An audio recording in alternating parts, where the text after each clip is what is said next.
am I going to be a leader who absorbs chaos and then spreads faith and hope and optimism? We're going to keep our mission. We're going to keep our core. How can we concentrate and help our students become specialists in being servant leaders? That is a differentiation point for what most schools will prepare, right?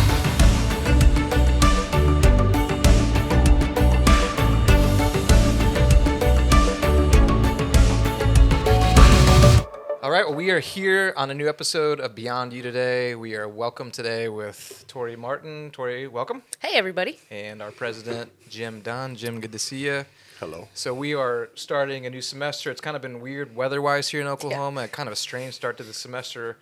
But catch us up. Torrey, let's start with you. How was the holidays for you? Oh, and so anything good. special you did? And then, Jim, love to hear from you as well. I feel like I'm at the season of life where things that are special are things like rest and laying low, and that was what we got to do over break. Yeah. And then we come back to Oklahoma and kind of just freeze, and we're finally thawing out, hopefully, here a little bit.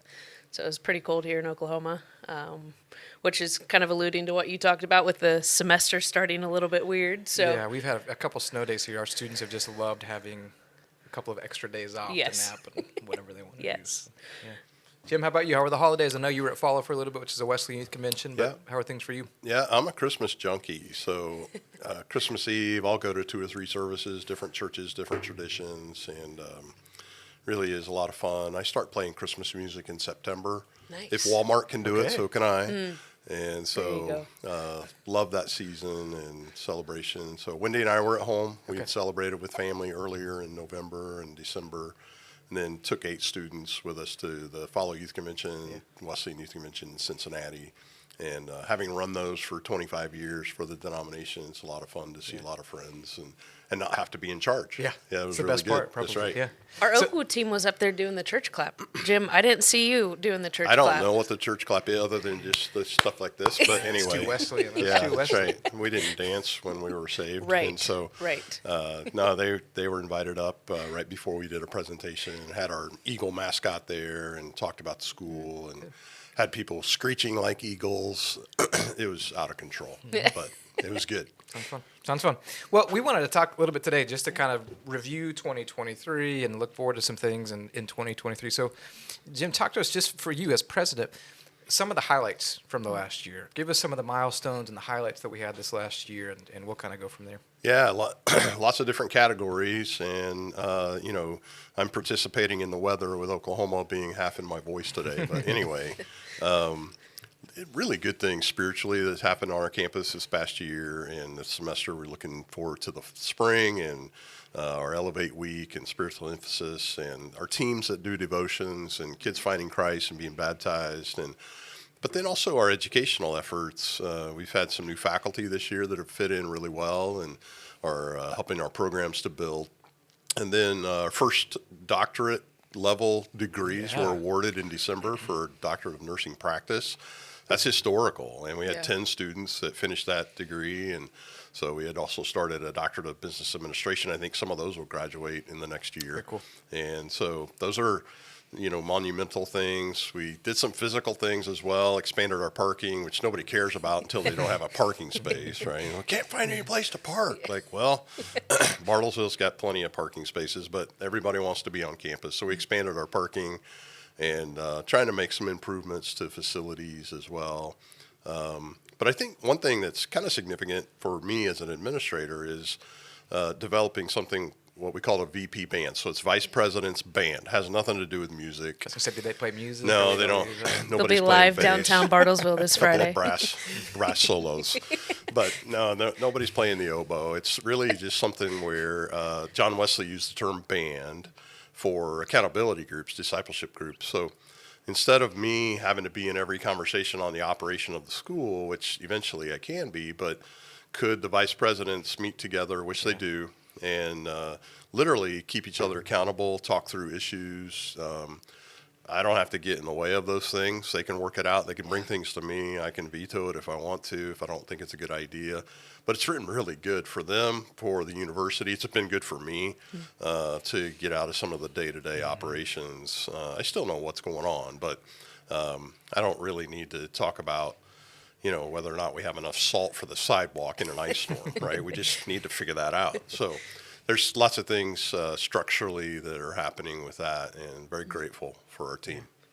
I'm curious, like when you look back at this year, we've talked about a lot of milestones for the university and how that intertwines with your role. What have you learned about yourself personally as a leader through all of that?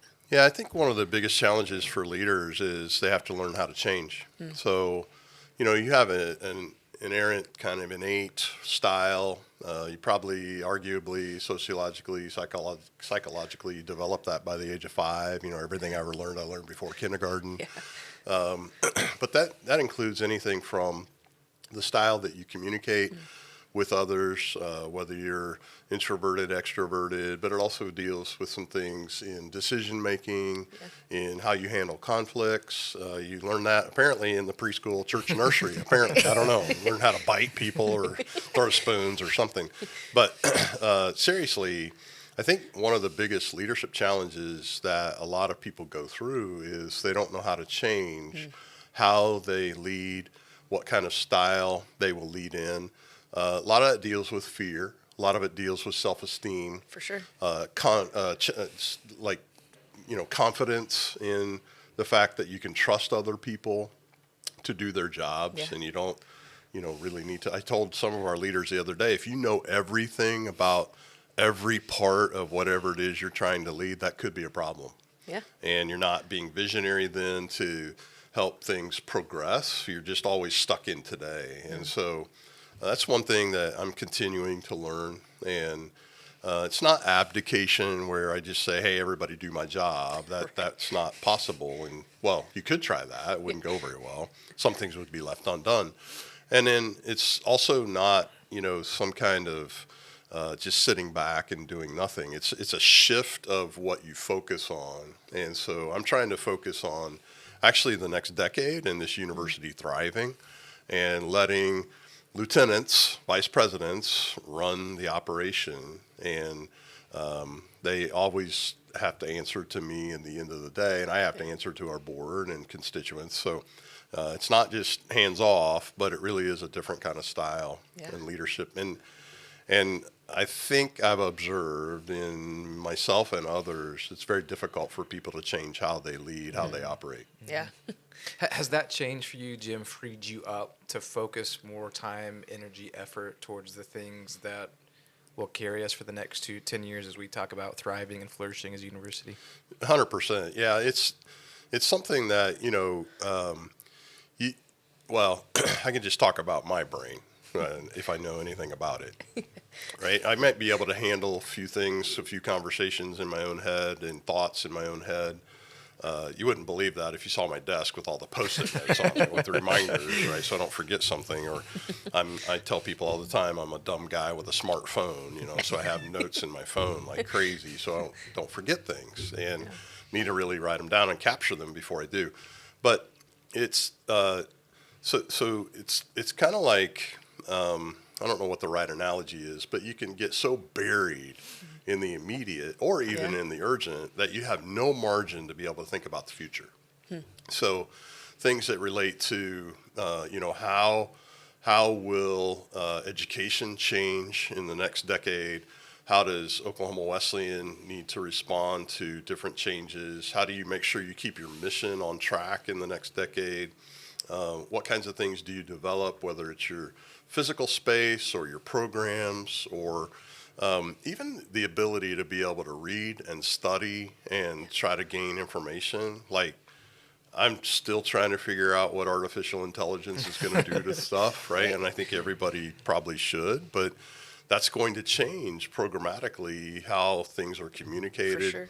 How are we going to help our students get beyond that and apply things to their experience instead of just spitting out words? And I've told people for years I've had artificial intelligence since I was a little kid, right? I just thought I was, maybe supposed to be smart, but it was really artificial. Intelligence before artificial intelligence. That's right. The original AI. Yeah. But it really does. You can only think about before your brain gets exhausted. Maybe it's just me. Maybe I'm just getting old and cranky, but there's only a certain amount of things that you can truly focus on well. And if you're only focused on today, I mean, I'm stating the obvious, but you have no margin to think Yeah. about what might be coming tomorrow and how would you respond with the various scenarios, Yeah. right? So lots of things that are ahead, but the schools, the presidents, the leaders,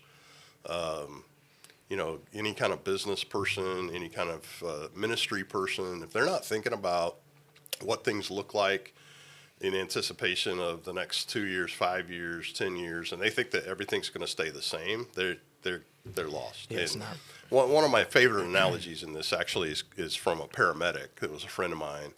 And so he was an ambulance driver. I used to ask him, like, what's the scariest part about your job? Is it like, picking up somebody off the street, that got run over by a car or something? Like, nah, we do that. Like, okay, is it, the gunshot, the crime scene kind of thing? You got stuff everywhere. It's all over you. No, that's not the worst part. He said the worst part was coming into an intersection and you don't know what's around the corner. Wow. Huh. Right? So what's around the corner? Do I have enough time to think about that, and will I have the reaction that's the proper reaction to be able to respond? Yeah, that takes leadership from just simply the crisis management mindset to really getting your eyes above that tree line to be able to your point, look around the corner and be able to see what's coming. Sometimes we don't know. Like we couldn't predict a pandemic like COVID. No. Goodness, and then that truly changed everything. Yeah. So there's lots of different things. When John Maxwell was here, he used a phrase that there's no 2 good days in a row, Yeah. right? And nobody's whining about it, but that's something that people don't anticipate when they do get into leadership positions.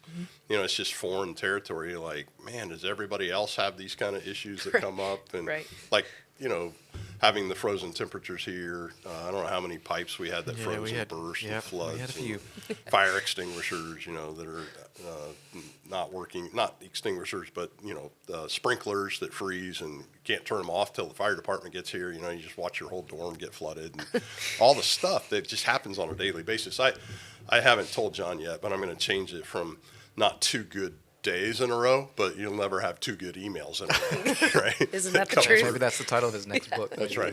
New That's Maxwell right. book.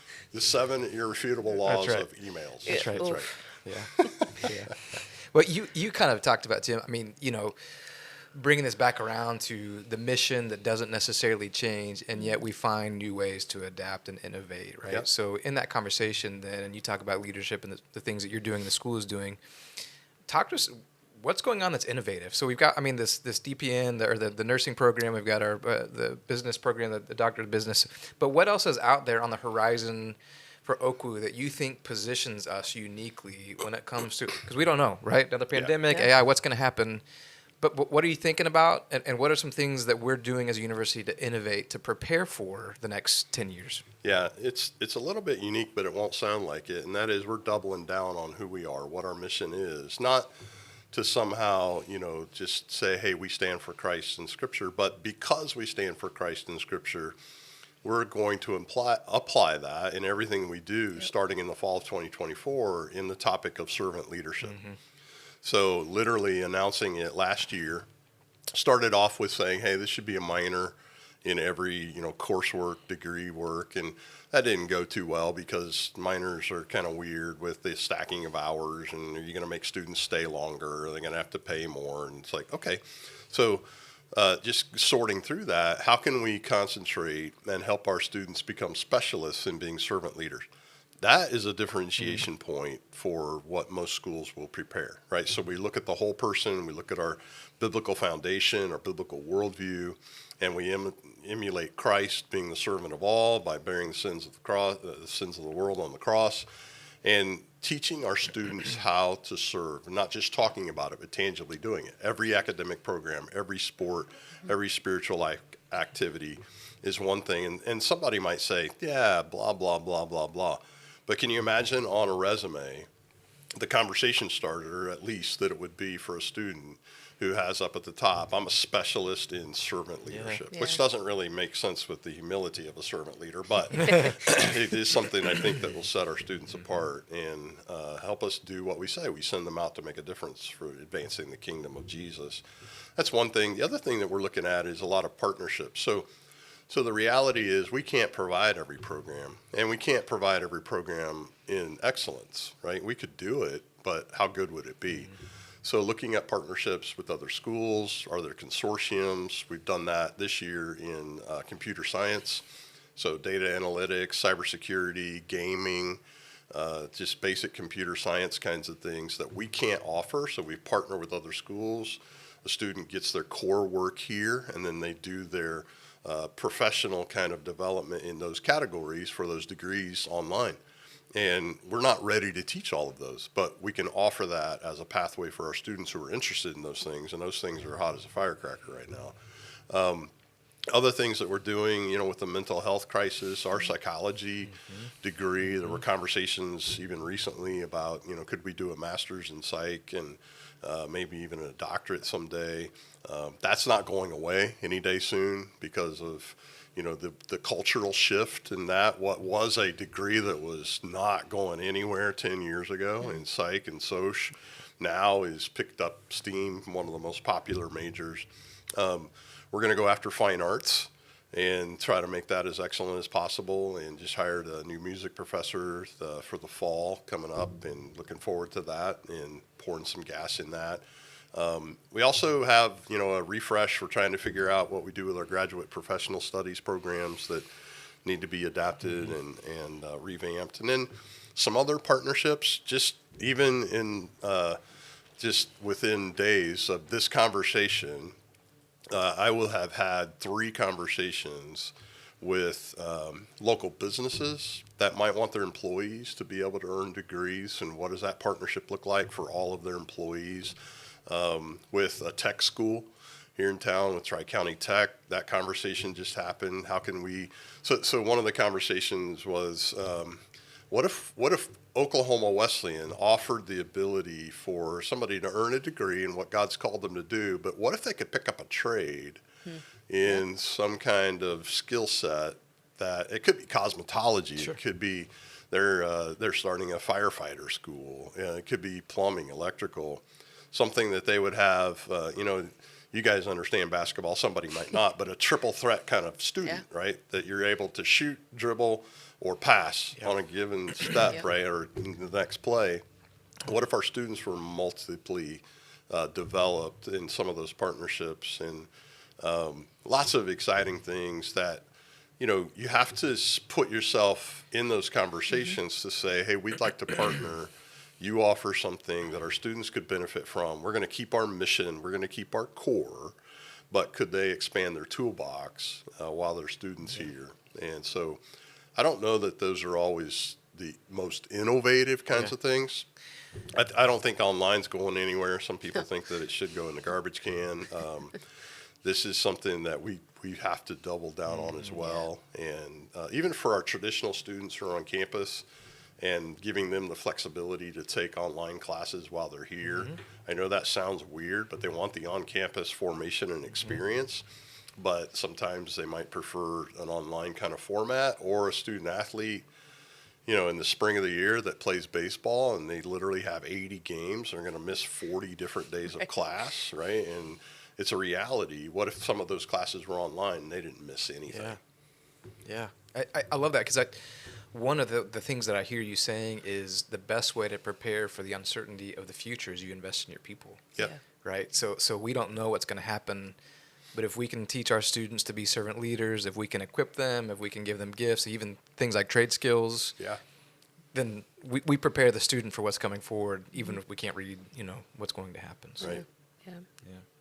Yeah. So let me ask you this, Jim, and then Torrey, I'd love to hear from you too. But we had quite a bit of spiritual momentum, right, this last year. So Jim, if you'll start from your perspective as president, and then Torrey's university pastor, what's going on? I mean, we're kind of at halftime, so to speak, of the school year. But what a phenomenal fall as far as spiritual momentum on campus. So speak to that a little bit. Yeah, there is nothing better than watching a student develop, and so. It's not necessarily just their education. That's definitely part of it. And Jesus would even point to that, where people who weren't allowed to learn in his day were given access to be able to stretch and grow and learn and be educated. in other ways, people develop social skills, and so it's this huge package. And I'm not trying to water down the work of Christ, but because of who Jesus is, he's interested in the whole person. Yeah, for sure. And so watching a student take strides toward Christ, to accept him as Savior, to be baptized, once in a while, there's this thing of like, you're only ministering to the kids who aren't saved, or you're only ministering to the kids who are saved. Like, we're ministering to all of you, Right. and whether you recognize it or not, it's something that is just like any other kind of ministry. And so we happen to be a school, we happen to have fine arts, we happen to have athletics, we love all of that, and it's all part of what we do, and we do it with excellence. But our mission is to advance the kingdom of God, and we're developing and sending students out to do that. Yeah. And so when you know that has tangibly happened, that's why I go to work every day. Yeah. Yeah. It gives purpose to every facet of our work, not just in my lane of spiritual life here. It gives purpose to the people that are serving our students in financial aid and student development. Ben, like with your team with PATH, it gives purpose to our faculty. I look back on, let's just look at the calendar year of 2023, which is crazy that we're in 2024. Wow. Anyways, but looking just at 2023, we were able to baptize 31 students between those two, the spring and the fall semester. And really, the name of the game, to your point, Jim, is transformation. It's transformation. And there's one story, I mean, I could share stories all day long about this, but there's one story that I actually had a faculty member share with me about one of the baptisms that took place this fall. We did it in December, so man, go back and watch that service if you can. But this faculty member was telling me that this student had just been kind of almost a struggle all semester, wouldn't show up to class. And when they showed up to class, they were late. Just kind of tendencies of someone that probably you wouldn't say is invested in what's happening in their life. In that moment, through baptism, she was like, I have to believe it was the Holy Spirit that spoke and convicted this student to go get baptized. And she was like, the next day, this student, totally different person in Praise the class. Lord. Unbelievable. Showed up early, was engaged, actually led the conversation in class. And so part of what excites me about spiritual life is that it's not just getting students excited for our chapel gatherings or Bible studies. Like, it's literally setting people free through the transforming power of Jesus Christ to live as whole people. Yep. To show up to class, to be ready, to be on their team and be ready, to go to the marketplace to be ready. And really no other credit to anything else other than the work of Jesus. And that's one of many stories that I could share. I would also go as far as to describe what's happening on our campus right now as a spiritual hunger. There's just a hunger. And I think I've said it before, even on a previous episode. I think as long as we can stay hungry and stay ready for whatever it is that the Lord might want to do, it actually positions us to see that immeasurably more. That God can actually do far more than even what we're hungry for, that we're ready for. And I think that that's kind of where we're at right now. It's incredible. Good. It's incredible. We've talked about some short-term things, some innovative things that we're doing. But Jim, I know you've talked a lot at length about the Now campaign that the university launched, in the fall. So give us an idea. Where are we with Now? Can you talk a little bit about that? And so we've talked short-term innovation, but obviously you're kind of looking at the 10-year too. So where are we with that? Give us some updates on that. And yeah, we'd love to hear from you. Yeah, so I'm going to go back even further. So 40 years ago, this fall, I was a freshman on this campus, 1984. It's pretty good for being 39, protege right out of the room. But, amazing that, people for decades, even close to a century at that point in time, had made this place. In preceding schools, in places like California and Colorado, Kansas, and amazing the investments that they made to make it what it was even when I was a freshman. And what we're looking at is who's next. And so that's where the whole name comes from. We didn't pay a consultant $50,000 to come up with the word now. But if we're going to be thriving into the future, we need your help now. And so we're making the appeal. We're making the ask. We're asking people to join us in taking a look at endowment and facilities. Right? So lots of things that need to be maintained. Anytime you have a building, you have to maintain it the day after you open it. Right. And so there are big projects that'll start this summer with renovating Wesley Hall. We're raising money for that right now, and about halfway to what we need. We need about $400,000, but we're starting in May. We just ordered furniture for it yesterday, so it would be here in August, right? So Awesome. going out in faith a little bit, and we need people to help us with that in our oldest girls' dorm. And we're also meeting with the city right now to rezone our property across the street. We have hearings here February 13 if people want to pray that evening. Neighbors get invited to come in and see what we're doing, and they get to share whatever opinion they want about what we're doing.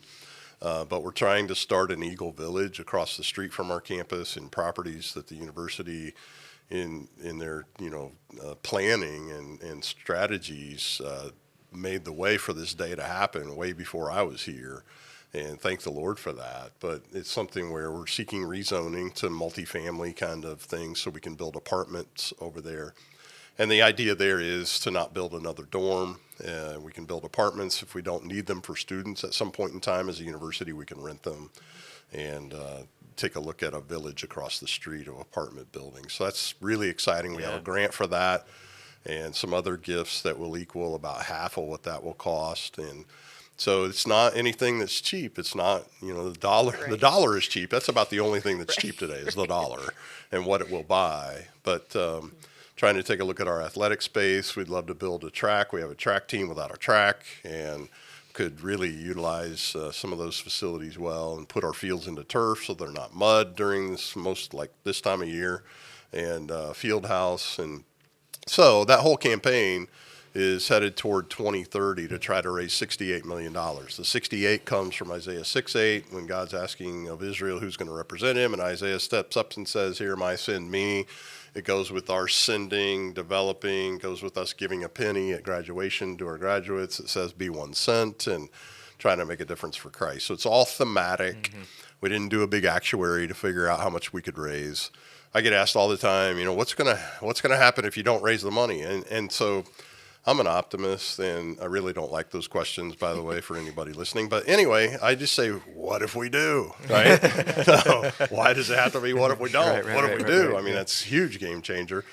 So 15 months in, right now, we have gained commitments and gifts for just shy of $8 million. And those gifts continue to come in. That's in any given year, that's some of the most significant giving the school has seen. So very appreciative of that and needing to continue to invite people to join us. We're interviewing a grant writer next week to see if there's a way that we can get more grants garnered to the university. And so we're excited about that as well. And we need people. This is real. We're going for it. We're not sitting back and waiting. And we need people to join us. And so there's lots of different ways that people could give. If they have any questions, they can contact me. I'm serving as a development leader in this margin of the vice president's dealing more with operations. I'm dealing more with our advancement. And so grateful that the dirt is stirring, and that included parking, but also renovating a dorm that's needed it for a long time, and then starting apartment complexes across the street. If all goes well with the city, we should be breaking ground early spring. Okay. That's exciting. Great. And it generates excitement not just internally, but externally. Yep. And I think as excitement is generating and as people are wanting to link forces, kind of linking arms together, it presents new opportunities. Yeah. And that in and of itself is exciting. Yeah.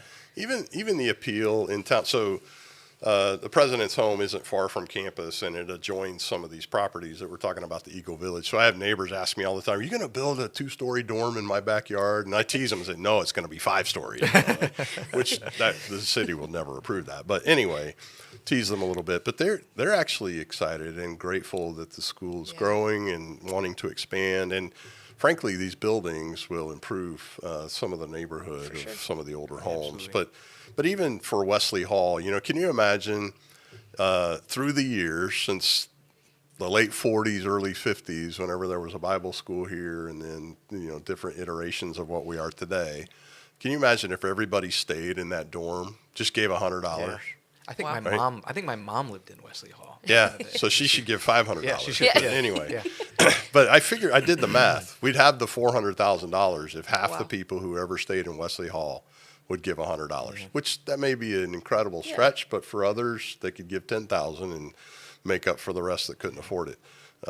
There's lots of things. You give people permission to join you, and we're trying to make sure that this university thrives into the future, and grateful for where it's at today and the growth that we're experiencing, and praying about our adult completion programs that have kind of been turned upside down across literally the country and the world, where people don't have to go back to school to get a better job right now. But anyway, trying to renovate that and innovate all the way. And it's not just physical buildings. This is the opportunity to be able to influence more lives for the kingdom. So we've covered a lot of ground today, just talking. So I'm curious for you. We've got a lot of people tuning in that probably are doing so because of our conversations on leadership. So for the table, what leadership advice, as we're kind of at the front end of 2024, what leadership advice would you give to the people who are tuning in? I mean, personally speaking, I'm coming off of a season of just having to be incredibly agile in leadership. Things, that happen that you can't anticipate. We've talked about this institutionally speaking, but it happens personally too. And I think for me, there's a uniqueness to the season that I'm coming off of, but also jumping into and realizing that the consistency between those two seasons that look very different is just this necessary element of agility in leadership. Being flexible, being able just to say, what, didn't anticipate that coming, but let's do it. Let's make it happen. And I don't think before all of this that I was that agile, to be honest. And so this is kind of a new season, a new learning element in this stretch of road in leadership right now. So I come with that advice, not having in any way become an expert on it, more so learning it, but inviting others to maybe step into that too in their own leadership. Yeah. I've been reading a phenomenal book called Grit by Angela Duckworth. I don't know if either of you, she's a psychologist, but she does a lot of research on long-term success. And for instance, she starts the book with, she did a lot of work with Navy SEALs, right? And can we predict which ones will make it through what they call Hell Week? 100 hours of staying away, all this different, sounds terrible. Yeah. But what It's finals she found, week here. exactly, it's basically the same. Put them in the pond. And freeze 'em. But she said what's been interesting in psychology is they haven't found anything other than the ones who make it and thrive are the ones who just refuse to quit. It's not the most athletic. It's not the most talented. It's not the most well-educated. But she draws that back to leadership because it's just challenging in this day and age, right? Post-COVID and all. I mean, you mentioned, both of you, just how things are changing. But that's what I've come back to, is just the whole concept of being gritty. And things are challenging sometimes and things don't go to plan. Yeah. But the biblical concept of resilience and redemption, I think, is such an important component of leadership today. So that's what I'm thinking about and kind of leaning into this next year. How about you, Jim? I think people are afraid today, and I would just encourage people to not be fearful. Yeah. Right? We know some of the realities. We know what's ahead in 2024 with, at least in the United States, with elections and how people are debating that already, and some of the primaries and runoffs and what have you. People are afraid of the economy. They're afraid of, how things will change. There's some family situations that people are afraid of. There are some spiritual decisions that people are making out of fear every day. And that's just not the heart of God. Right. Right? And so you don't have to be naive. You don't have to pretend that nothing's wrong and everything's hunky-dory and it's a howdy-doody outer every day, which I just stated myself, by the way. You can Google howdy-doody. It's okay. But it is something that, am I going to be a leader who absorbs chaos and then spreads faith and hope and optimism? Or am I going to be a leader that faith and optimism and hope are on the back burner, and I'm just going to spread chaos? Yeah. Right? So it's really an interesting lesson. I don't know if I should recommend the whole movie. I'm not a big movie guy. People around here learn that. Like, you're not a movie guy? I said, no, who's the next team coming on ESPN specifically? Who do my Where are my Hoosiers Colts? play tonight? Where's the Colts in the Super Bowl, and are the Hoosiers going to make it to the Final Four The answer is no to both of those. But anyway, just watching The Finest Hour with the English armies. Winston Churchill. Winston Churchill. Yeah. He was the only dude that believed that they could basically stop Hitler and save their island, save England. The only one. I mean, he had peers telling him, you probably ought to give up, you ought to resign. He had Parliament going after him every day. And he went on a subway with the commoners one night and asked them, like, can we do this? Can we do it? He then dispatched the 1,300 civilian boats to go to Dunkirk. to Dunkirk and get the Also soldiers out of movie. there before they got obliterated by the German armies. And I mean, unbelievable lesson in resilience and faith and hope. And I mean, you don't see it, you don't know it. He's gone, and you'll never be able to ask him. But did he ever doubt? I bet he did. Yeah. But what did he do to every camera? He held up the victory sign. Yeah. We're going to win, right? And there's no way they were going to win, and then they did. And so England's still, its own country. And so I think about that all the time. And somebody has to have faith and instill that, hold on to it, even though you'll have naysayers every day. Like, this is never going to happen. Yeah. Yes, it is. With the help of God, yes, it is. And go for it. Yeah. There's an element of hope in that too, I was right? going to say the same thing. Like, there's an element, especially for the believer, right? Like, we should be the most hopeful people in the world. And that, we talked about that, I think, the very first episode of this podcast, that there's that element of hope that as you stand resolved and just like, you know what, it might be hard right now, but there's a day that's coming. And it kind of gives us that fuel to keep going, to keep going. What gives you hope as you look ahead? Ben, as you look to 2024 or maybe even beyond, what gives you hope? Yeah, I think that's a great question. And I kind of piggyback on what Jim said. I a lot of times we look at where we are in society and think people have never been through things like this, but it's the end of the world. And it could be, who knows, But I'm sure people in World War II felt the same thing. Oh, my goodness. I'm sure the English citizens, as they're being raided by the Nazis, I'm sure they felt the same way. And so what gives me hope is just this confidence that things are going to be okay, right? Because Christ is still on the throne, and no matter what happens in the election or whatever happens, that our trust is ultimately in the redemptive work of Christ. And because of that, whatever happens, whatever comes our way, things are going to be okay. So that's what gives me hope this year. How about you, Jim? Yeah.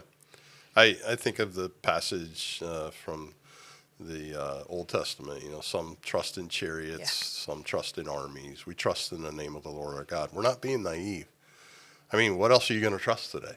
Right. Right? Like, what source do you know that you can be fully confident in on any given day? If that's not the Lord Christ, I don't know what you're trusting in, because that stuff is changing like crazy. And people are even trying to change who he is, right? And what he stands for and what biblical truth is. And so it's, this is the way we go. God being our helper ought to be our slogan. It ought to be in the tip of our tongue, in the back of our brain. And there isn't anybody that would tell you they don't have doubt. Everybody has doubts, right? But what are you going to dwell on? And will you think on these things that are whatever's good, whatever's right, whatever's noble? And you don't have to be naive. Don't stick your head in the sand. That's not what I'm saying. But I guarantee you that eternal someday is going to be better than today. So at least you could hope in that. For sure. Absolutely. For sure. Well, great to catch up with you both. So thanks for coming to the studio today on another episode of BeyondU, and look forward to the next one. Yeah, excited for season 2.